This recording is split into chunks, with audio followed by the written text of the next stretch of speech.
Bom dia, boa tarde, boa noite, galera. Meu nome é Vitor Hugo e esse aqui é o canal do Guará. Sejam todos bem-vindos a mais um vídeo e finalmente 3 pontos no Campeonato Brasileiro de 2024. Depois de 13 jogos, voltamos a ganhar um clássico. Então, só alegria nessa análise tática por aqui. Sem muito mais enrolação, já vou pedindo para que você deixe o seu like aqui embaixo, que você se inscreva aqui no canal do Guará, caso não seja inscrito, e também, claro, lembrando daquela nossa meta de 1000 inscritos até o final do ano. Nós já passamos de 620, faltam 80 naquela contagem regressiva rumo aos 700 e estamos com aquela metinha de chegar aos 1000, então conto com a inscrição de cada um de vocês aqui no canal do Guará, tá bom? Então, sem muito mais enrolação, vamos pro vídeo. O jogo teve 2 tempos bem distintos. No primeiro tempo, o amplo domínio foi do Fluminense, pressionando muito a saída de bola do Vasco e sufocando o time cruzmaltino, que tem muita dificuldade de sair com a bola. O Fluminense mordeu tanto que logo aos 10 minutos do primeiro tempo já abriu o placar com a cabeçada do Paulo Henrique Ganso, numa bola fenomenal do Marcelo. Ele praticamente colocou aquela bola na cabeça do Paulo Henrique Ganso. E que jogo do senhor Marcelo, né? É importante a gente pontuar que fisicamente o Marcelo vive o seu melhor momento com a camisa do Fluminense. Nos últimos 4 jogos ele jogou 3 por 90 minutos, inclusive o jogo do último sábado, e tecnicamente a gente sabe que ele sobra muito, é um dos melhores laterais esquerdos da história do futebol, e eu fiquei com pena do Paulo Henrique no jogo, porque o Marcelo fez o que quis ali do lado esquerdo do campo de ataque do Fluminense. E aí Fernando Diniz viu no que dá colocar cada jogador em sua posição. O André e o Martinelli fizeram muito bem o meio, com muita marcação. Os 2 jogadores também cobriam muito a saída do Marcelo no quesito defensivo, principalmente o André. A gente também viu um Paulo Henrique Ganso com muita mais liberdade, jogando mais perto da área, tendo liberdade para armar o jogo perto do gol, que é onde ele vai causar mais perigo para os adversários. E claro, toda essa liberdade para o Ganso de jogar perto do ataque foi o que permitiu ele atacar a área e abrir o placar para o Fluminense. Então deu muito certo o arroz com feijão do Fernando Diniz de colocar cada jogador na sua posição. No decorrer do primeiro tempo, o Fluminense tinha a posse de bola, tinha o controle do jogo e não deixava o Vasco te atacar. O Vasco tinha muita dificuldade para sair com a bola, principalmente porque o seu melhor jogador, o Piton, ele ficava preso na lateral defensiva, porque Samuel Xavier e Marquinhos fizeram uma dobradinha de muita intensidade e de muito ataque nas costas do jogador.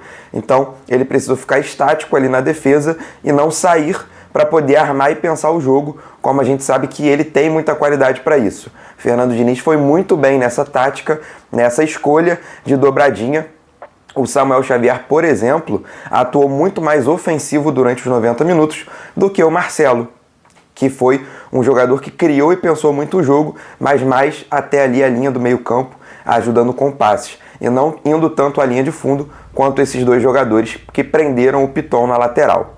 Para o segundo tempo, o Diniz optou por tirar o Felipe Melo, que estava amarelado, e colocar o Antônio Carlos na zaga. A zaga composta por Antônio Carlos e Manuel no segundo tempo foi bem ruim mesmo, principalmente no quesito saída de bola. O Fluminense teve 2 erros que criaram chances claríssimas de gol. Numa delas, o Verratti não desperdiçou e fez um gol que foi anulado pelo árbitro de vídeo, e na outra, o Fábio fez uma defesaça no chute do Ryan. Sem o Felipe Melo, o Fluminense perde muito na sua saída de bola, e no jogo de sábado acabou tendo poucas oportunidades de sair jogando desde o seu campo de defesa e de abrir campo e espaço para poder atacar o Vasco. O Manuel, que em 2022 teve seu auge com a camisa do Fluminense, tinha o Nino para fazer essa função. E o Antônio Carlos, que seria um jogador contratado para fazer essa função, com todo respeito, não tem condições de vestir a camisa do Fluminense. Agora sim eu entendo por que o Diniz colocou ele por último na fila, com o Thiago Santos improvisado, com o Martinelli improvisado, com o André improvisado na sua frente, porque ele realmente tem muita dificuldade na saída de bola e até em marcação, em desarme, ele vai muito mal. Ele só é muito alto, aumenta a estatura do time e até precisava naquele momento, porque o Verratti no segundo tempo começou a incomodar muito no jogo aéreo. O Verratti incomodou tanto no jogo aéreo que inclusive marcou um gol de cabeça. Naquele momento a marcação era feita por Manuel e Marcelo e o Verratti subiu lá no 3º andar, subiu bem mais que os 2 jogadores e marcou o seu gol de cabeça. Nada muito imprevisível, né? O Fluminense que, com o time titular em 2024, mais da metade dos gols sofridos foram de cabeça, de bola aérea, e a gente sabe que o Verratti é um especialista nesse tipo de lance. Inclusive, numa outra cabeçada, obrigou o Fábio a fazer uma defesaça. O ponto principal que fez o Fluminense vencer a partida e o jogo não terminar empatado, já que tivemos dois tempos tão distintos, foi a qualidade do Fluminense. Porque no segundo tempo, o Fluminense praticamente já larga com o seu segundo gol. Um gol com a qualidade do Martinelli, com liberdade para chegar perto da área, com o Samuel Xavier dando uma pedrada para o próprio, que consegue matar a bola com muito refino técnico e empurrar para o fundo das redes. Um golaço do Martinelli que, junto com o Marcelo, foram os dois melhores jogadores do Fluminense dentro de campo. O Fluminense não foi tão ruim quanto o Vasco no primeiro tempo. Além do seu gol, conseguiu escapadas com o John Arias, teve bola no travessão na falta do Marquinhos, teve uma finalização do Marquinhos que obrigou o Léo Jardim a fazer uma defesa, um contra-ataque com o John Arias. Enfim, o Fluminense empilhou oportunidades e poderia ter aumentado o placar de 2-1. Não só ter sofrido empate, mas também ter vencido por 3-4-1. E mais uma vez o Léo Jardim é o destaque do Vasco, fez ótimas defesas nessas oportunidades listadas por mim. E agora sim chegamos na grande polêmica do jogo, o lance de finalização do Verratti que acabou explodindo na mão do Manuel. A interpretação tanto do Wilton Pereira Sampaio quanto do árbitro de vídeo foi a mesma que a minha. Vendo o jogo, eu imaginei que não tivesse sido pênalti, porque o braço do Manuel ele não está ampliando o espaço, é um braço de movimento natural, e um braço que a bola bate em direção ao seu corpo, não em direção ao gol. Então o Manuel não tem nenhuma vantagem com aquele braço. Se a bola ia pegar no corpo dele, ele não tem nenhuma vantagem de que a bola iria no gol. Ele não tem vantagem de estar evitando um gol ou uma bola no gol do Fluminense. Então, por isso, eu acompanho o relator e estou junto com a arbitragem. Acho que não foi pênalti do Manuel.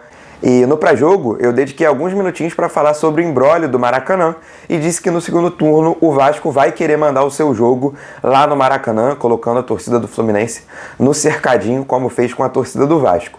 E pensando melhor, acho que o Vasco deveria mandar o jogo em São Januário ou em algum outro estádio, porque contra o Fluminense já são 7 confrontos sem vencer. Sim, são 7 confrontos sem perder do Fluminense contra o Vasco no Maracanã, na nossa casa. Na nossa casa, o Vasco não ganha desde 2019 contra a gente.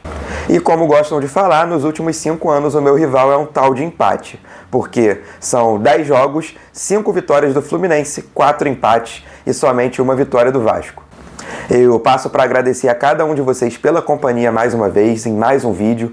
Peço para que você, caso não tenha deixado o seu like, que deixe o seu like aqui embaixo, que se inscreva aqui no canal do Guará, caso não seja inscrito, e compartilhe esse vídeo para o máximo de tricolores possível, ou para aquele vascaíno que quer dar uma olhada numa análise com uma ótica tricolor.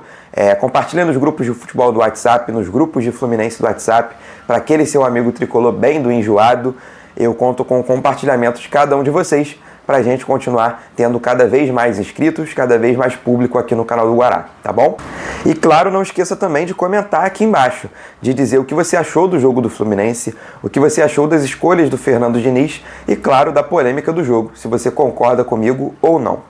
O campo de comentários aqui do canal do Guará está sempre aberto para aquele nosso debate, tá? Um abraço a todos e até a próxima!